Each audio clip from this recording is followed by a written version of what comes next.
Hi, this is Dale O'Shields, pastor of Church of the Redeemer in Gaithersburg, Maryland. Thank you for joining me for our devotional time today, and I encourage you to continue to stay with us in these devotions each day and pass them on to other people as well that perhaps will benefit from them. I'm going to talk to you today about anger. James chapter 1, verses 19 and 20 says, "My dear brothers, take note of this. Everyone should be quick to listen, slow to speak, and slow to become angry. For man's anger does not bring about the righteous life that God desires." The Bible says that when we get angry, and then we don't deal with it the right way, what happens is it leads us down a wrong pathway. It doesn't bring about the kind of life, the right kind of life that God desires. In other words, I'll say it this way: anger will lead you to wrong places instead of right places. I think you can look back on your own life and realize there are times that your anger took you to the wrong place instead of the right place. So it's very important that we learn how to deal with anger. It's a part of the human emotion, the spectrum of human emotions. We do feel it from time to time in various circumstances. When things happen to us, when hurts occur, betrayals happen, we feel that sense of anger. But it's important to deal with it the right way. And let me just give you some pointers that perhaps will help you to effectively deal with anger when you feel it. Number one, recognize it.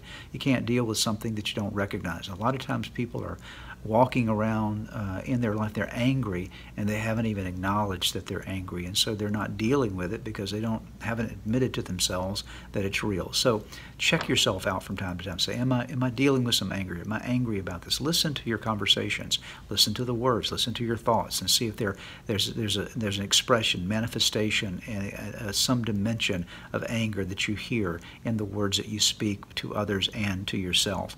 And then when you're angry, it's important to pray through it thoroughly to make sure that you are taking it to God.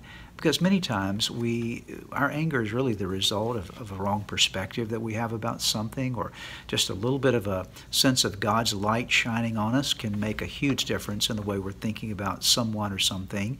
And so pray through your anger. Take it to God. God, I'm angry about this. Help me to understand it. Give me some insight. Show me where I'm wrong. And then, if necessary, work through it properly and work through it promptly. Don't let it sit there for a long time. In another passage in Ephesians chapter 4, the Apostle Paul told us to not let the sun go down while we're angry, because it gives a place to the devil. And so we need to make sure that we're working through it, that once we prayed about it, that we're also taking the active steps to address it to the point that we can then let go of it completely. And generally the let go involves forgiving someone or releasing something that you're holding on to that you feel angry about. And then from that, moving forward to get up and say, you know what, I'm not going to let this thing continue to harass me. I'm not going to give place to these angry thoughts any longer. You know what, I've dealt with it, I've forgiven, I've let go, now I'm going to move forward. So just make a choice. Anytime the anger shows up in your life, make the choice to say, you know what, I recognize it, I'm going to pray about it, I'm going to work through it, so I'm not leaving it in me, I'm going to work through it promptly. I'm going to make sure that I'm letting go of it as completely as possible, and then I'm going to move forward. If that's your path, if that's your way of dealing with it, I promise you, you'll handle it much better, and you'll head down the right path instead of the wrong path through your anger.